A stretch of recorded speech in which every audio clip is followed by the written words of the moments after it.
everyone, this is Amanda Borchel-Dan. And I'm Jessica Steinberg, your host for Times Will Tell, a weekly podcast from the Times of Israel.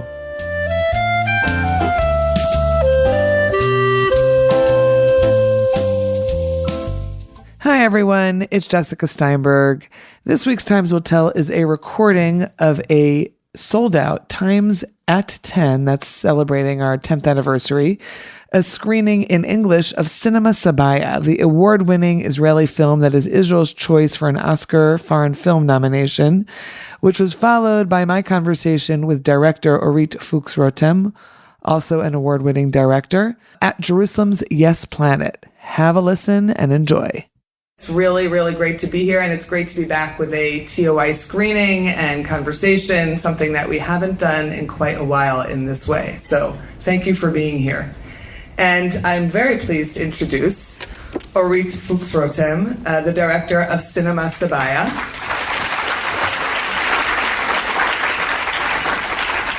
Which won the Ophir Award, Israel's Oscars, for those who don't know, held in September for, wait for it, Best Film, Best Director, Best Supporting Actress for Joanna Said, Best Costumes, and Best Casting. We'll have another round of applause, please. Cinema Sabaya is the underdog film, or that underdog film that unexpectedly swept the awards, automatically making it Israel's selection for consideration as foreign film nominee at the 2023 Academy Awards in the U.S. It's also Orit's first full feature film. And here's another one that she worked on for 8 years. She's a graduate. This is a hometown crowd. She's a graduate of Jerusalem's Sam Spiegel Film School, which she attended for 5 years. That was the length of the course. And we considered showing this screening there in the new Arts Campus, where they have a screening room that fits 120. That's the largest one, but it wouldn't have fit all of you. So good thing that we did it here at Yes Planet. It's very good to have you here, and we're going to have a little conversation, open to some questions from the audience, and of course our heads are full of all the images from the film that we just saw. I really want to dive into what makes it such a feeling that is alive, really breathing. And I want to start off with saying that I know your mother was involved in the initial idea. So if you could give us a little bit of, tell us a little bit of the story of how it came about and how your mother was involved in it from the very start. So thank you for coming and taking the time to watch the film. Yeah, so my mother is the mayor of Hadera, advisor for women's issue. And just like in the film. Yeah. And she was a participant in a group like you just saw. She studied stills photography with Arab women in the area of Hadera. And I just finished film school and looked for an idea for a film.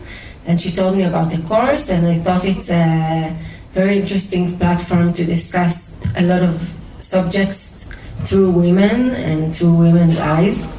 And then I started making those kind of groups as a research for a few years. Wait, tell us how you found your first group. That's a great story. So the first group, I wanted to make this kind of group, and I didn't really know what I'm going to do, so I just went to Accra, because someone told me, you should go to Accra. There's a very... I'm just going to say Akko, just for the Anglos among us. Akko, where there are a lot of Jewish and a lot of Arab women. I just walked in the street and asked women if they want to study how to use the video cameras. And they looked at me like I'm crazy. And then I went to this small shop, and this woman that worked there told me, go to this place, there are women meeting there once a week. And I went to this place. It was like a shelter, and they offered them to teach them a course of filmmaking. Filmmaking. And they said yes. And then I just went there once a week for a while, and actually made up this course that you saw in the film. And on the way, I thought maybe it can be also a documentary. But then I understood that many of the things that came up there I wouldn't be able to use them in a documentary. So I decided to go with my first plan and make a fiction film, but take this conflict for this character that I wrote, based on me, of course. And that's it. Yeah, so that's my mother's... So your mother helped get you started. Yeah. So art imitates life imitates art. You wrote the film, you were thinking about it as a documentary, but ended up, as you just said, making it into a feature film. And sometimes it's great, sometimes there's writers and filmmakers who, write or make a film about what they know. And then sometimes you get the advice that that's not always such a good thing to do. But tell us a little bit about why you wanted those elements of truth and reality as opposed to full-on fiction. For me as a viewer, when I believe what I see, it touches me. And if I don't believe, I can understand it intellectually, but I don't feel it.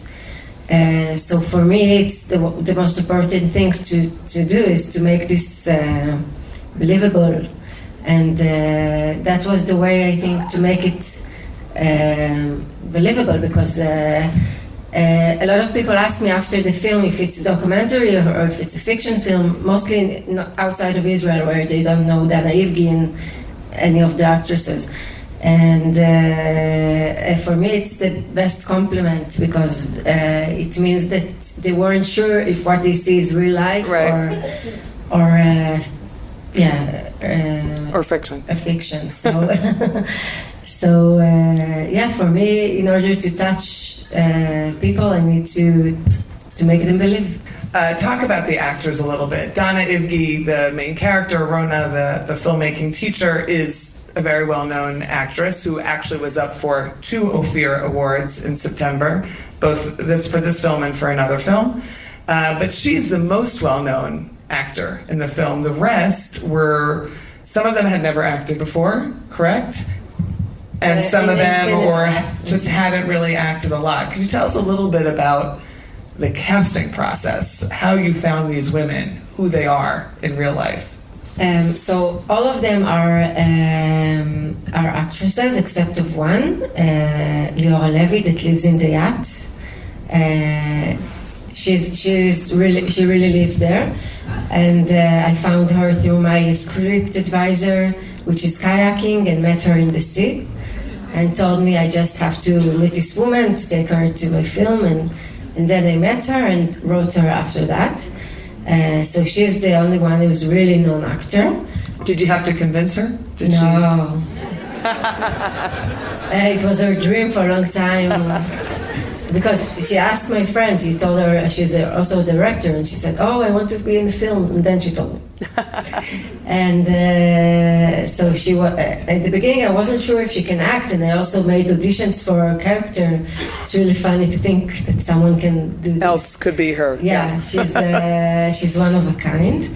And all the other has something to do with acting. Some of them did like commercials, and Joanna Said, who plays Suad, who won the Ophir, just to put it all together. This is her first film. She studied for a semester in the Chazuti, right, in Jerusalem, in the visual, which is part of the Jerusalem Arts Campus. And so she did some theater, but not in a professional way. All the rest are actresses, not so known, but Amal Murkus, the singer, is really known. Right, and, right. She's Marlene Bajali, who lives in Jerusalem, the old Awatef. She's an actor, and actually she's single and has no kids. Right, wouldn't believe that from her character, right? You and I spoke about what you call the trick of the story, which is that most of the film takes place in this one room, and the other scenes that we see are brought from the videos that the women made from their own homes. So tell us a little bit about that, how you came to decide that was going to be the setting, and also just who made those? Did you make those films? How did that all come together? So the films they're bringing to class it's of course mostly actresses and actors, but the women themselves shot the videos. I went with them to locations that we found, and we brought actors, like the Taufik who cuts his fingernail is my landlord. And because in the same day my actor, there was an extra that was supposed to come. Didn't show up. And he didn't show up, and they thought, who can be her husband? They needed to have the location, we're paying those people. So I just called him, and luckily he didn't cut his nails before. And he showed up. He's Jewish. He's my landlord, got money for this. He didn't take it from the rent. And Yulia Tagil, the actor who plays Yelena, she really lived with her mother at that time, and she's divorced. And it's really her daughters in the film. We used real life sometimes, but she's not a character that she's different. And so we did a mix of the real life and their true emotions. Mm-hmm. And were they okay with that always? Was that something you had to discuss? Of course, I discussed with each one of them. Some of them didn't want to bring, so it was their choice. Some of them don't share. Some of them don't share at all. Right. Yeah, like Nahed. Yes. That I found that in every group I made, always there was one that didn't share. And she also suspects Rona's intentions, so that also gives her a reason not to share. Right. She's suspicious the whole time. Yes. About what's really happening there. Yes. You told me something just before we started speaking about Dana Ivgy, that she sometimes filmed. She filmed all the way. She held the camera. Right. And she kept it going. Yeah, she kept it going, and in the end we decided to use her footage only in 3 parts of the film. But at the beginning I didn't know. I thought maybe a lot of the film would be from her perspective. So you were just going with it, seeing what was going to happen. What about the women as a group, the cast as a group? Did obviously the experience change them in terms of making a film? For some of them it was their first time. But did it affect them as a group, as a community of people together? So yes, of course. It was really interesting to see. They didn't know each other before. We didn't rehearse. We met twice in order to read the script together, so they will understand everything. But we didn't do the scenes. We didn't rehearse because I wanted to keep everything to the shooting days. We had 12 shooting days only. Tell everyone where the room was, where you filmed it. We filmed in Ben Shemen. It's a boarding school. And we filmed in a place where Shimon Peres got married. That was like just a hall, an empty hall when we came there. And we fixed everything, the curtains, the color of the walls. It was like abandoned. Right, abandoned, yeah. And what did you had said to me that it was really this sort of a storage, almost like a storage room that about the group, that it was amazing to see that things that happened in the film happens also in real life, because in the beginning everybody were a bit polite, and then they started not liking that she's taking the spot and she's taking the spot. So it was it was interesting to see that it all the time just mixed the life and the shooting. We're in the weeks after elections that have change things, and we're feeling the effects of what's happening around us. When did you actually film this? In what year? 2019. Right before COVID closed everything. Yeah, 3 months before COVID. And what were you looking to bring to the table in terms of your Arab Jewish subject matter? How deeply did you want to get into it? Did you get into subjects that you didn't anticipate beforehand? My main motivation was to bring deep and full feminine characters to the screen. It was more important for me than the conflict, in a way, because I saw many films about the conflict that tells you what to think, and I didn't want it to be this kind of film. I wanted it to be more open. So I wanted that the main thing will be the women themselves. And of course, when I put Arab and Jewish women together, I have to put the conflict on the table because it's strange there. not to do that. It's there. So I did it like in the beginning of the film just to get rid of it, and not to get rid of it, but to finish with it and to make room for these women, because I think it's even more political when you identify with a character that you will never be identified maybe before, when you see the film, and not to have an agenda that tells you what to think about it. Did you have any reactions as you went through the editing process from your cast or from your editing team of putting more in, putting less in? How did you react to that? I didn't really open it to the cast, but it was a dilemma how much to put it, because what you see in the film, the political part was in the shooting much longer. We decided to make it short, just to, like I said, to put it there, but don't let it take over everything. And the Amal Murk, who's the actor that plays Nasrin, she's a really political figure, and it was important to her how she will be presented. Yes, so it was important for me to be loyal to what she wanted and not to give her a place to say what she thinks, and also to Orit Samuel that plays Eti. She also they felt like they represent all the Jewish and all the Arabs in Israel.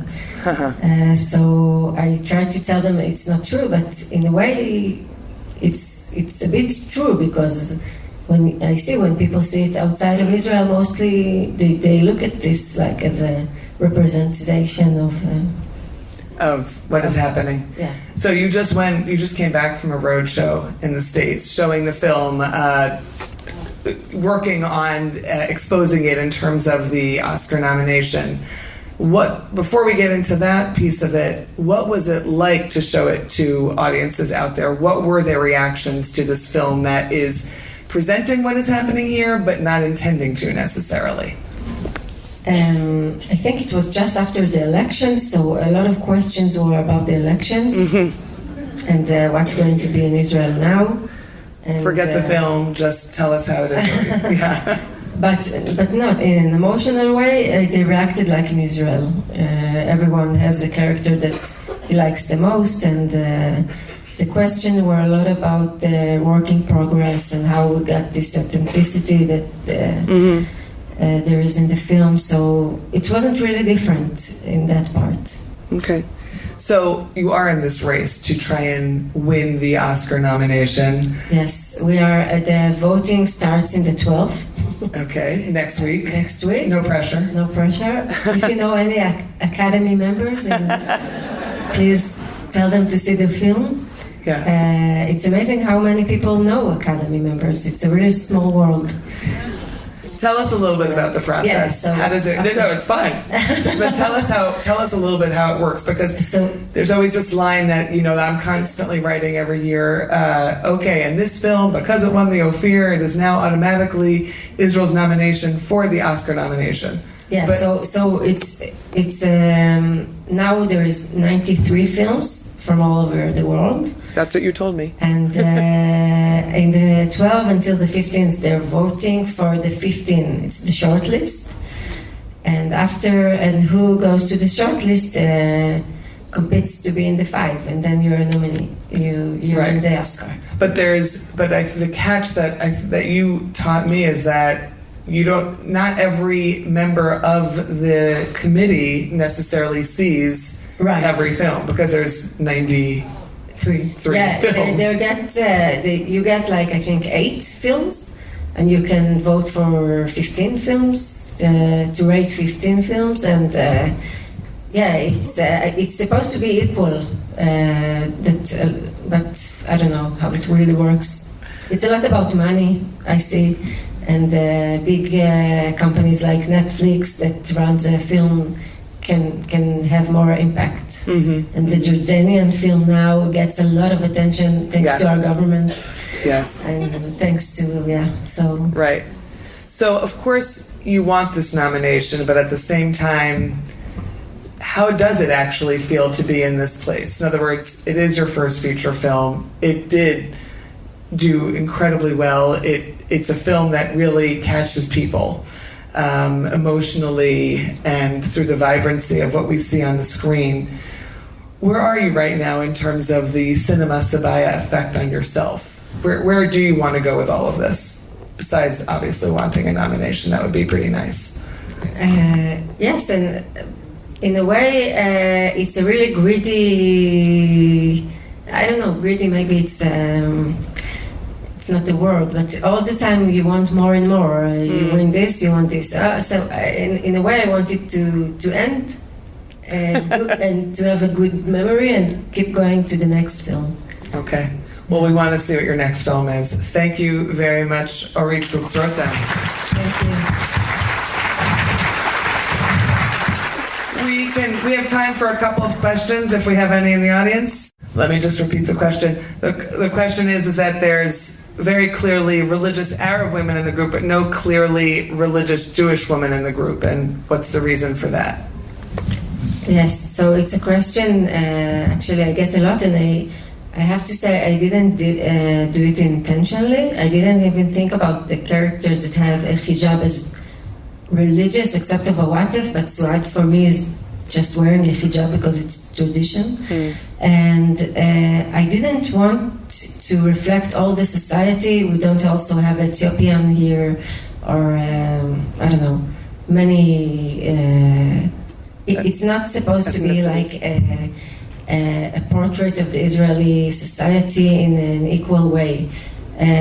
So I didn't feel like, also in my groups, it wasn't like there is every representation is there. So for me, it's the random of life.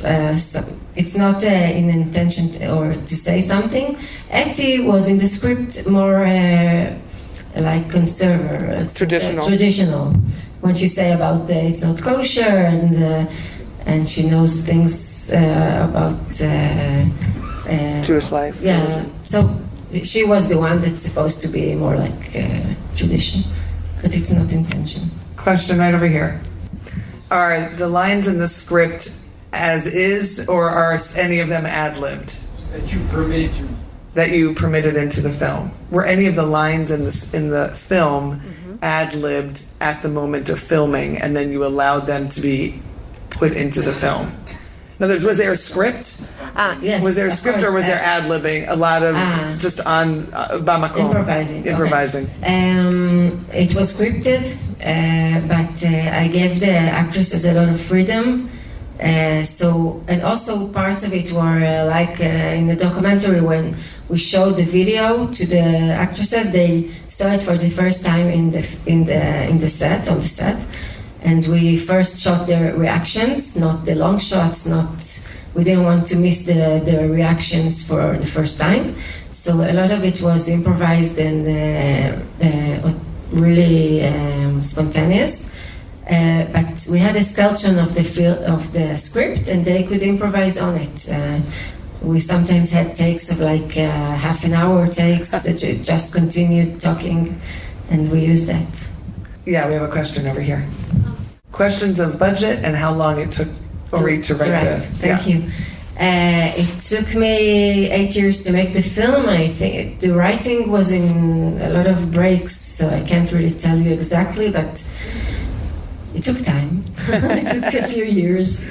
And the budget, we shot for 12 days because we had really low budget, which means something like 1.5 million shekels. Because budget Israeli films. Okay, I have a question. Yes, this gentleman over here.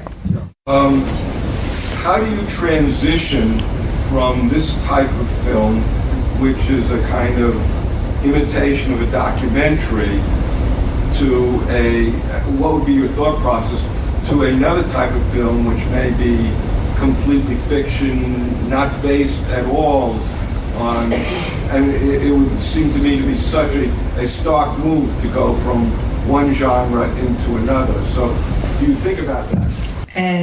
It's a good question, because I don't think it imitates documentary, but it has a style of a documentary, because it doesn't say I'm shooting a documentary. It's not like there is a figure of a director outside that do it.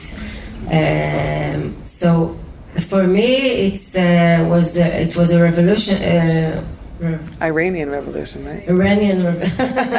Yeah, it's I really love Iranian cinema that also is very reflexive, and I think that's my way of doing films from now on. I think because it's really difficult to change it after you see the power of it, because text now sounds to me like text. Even though there's a lot of text here, but there was so much freedom for them, so they said the text like it was in their self-consciousness. Yeah, self-consciousness. So I don't think I'll do films that are really different in this style. Let's do 2 more questions. Yeah. When I did the group in Akko, there was an instructor there that all the time told the women, Sabaya, come, and I said to her, what is Sabaya? And she told me, it's a group of women. And I said, sounds interesting. And then the WhatsApp group that we had, I called it Cinema Sabaya. Of course. And then when I met Amal Murkus, I told her about Sabaya and everything, and she said, Sabaya, you say it like prisoners, you didn't say it like that. I said, what? And then immediately I put it in the script. So it wasn't intentional, but it was like cosmic decision. Right. Cosmic coincidence. Yeah. Okay, last question. A lot was drawn from the groups. I had the character that her husband didn't want her to have a driver license, and a lot of it. But I changed all the details so they won't feel exposed. They can't recognize themselves. I mean, in a way, maybe a bit, but it's not like someone can tell it's her or her. But a lot of it was from my groups, of course, yes. Okay, I'll do 1 more question. Yeah. I invited all of them, and some of them came and some of them didn't. I intend to do a screening in Akko for the group that was there, but it wasn't like a really, in the film everybody shows up and do the assignments. In real life it wasn't like that. It was very difficult to bring them to come, and so also to come to see the film, it's not easy. But the ones that saw it really were touched, and yeah. So real life isn't ever exactly the way it looks on screen. Okay. It takes more time. Orit, we wish you so much luck, and thank you for being with us tonight and for answering our questions. And thank you. Mazal tov on everything. Thank you for being with us. Stay tuned for the next Times of Israel events. Good night. Thanks so much for listening to Times Will Tell from the Times of Israel, and thanks to our producer, Gilad Brownstein. Please subscribe wherever you find your podcast, and check out our daily briefing news show every Sunday through Thursday. Like what you hear? Consider rating us on Apple Podcasts or Spotify to spread the word. Until next week. Shalom.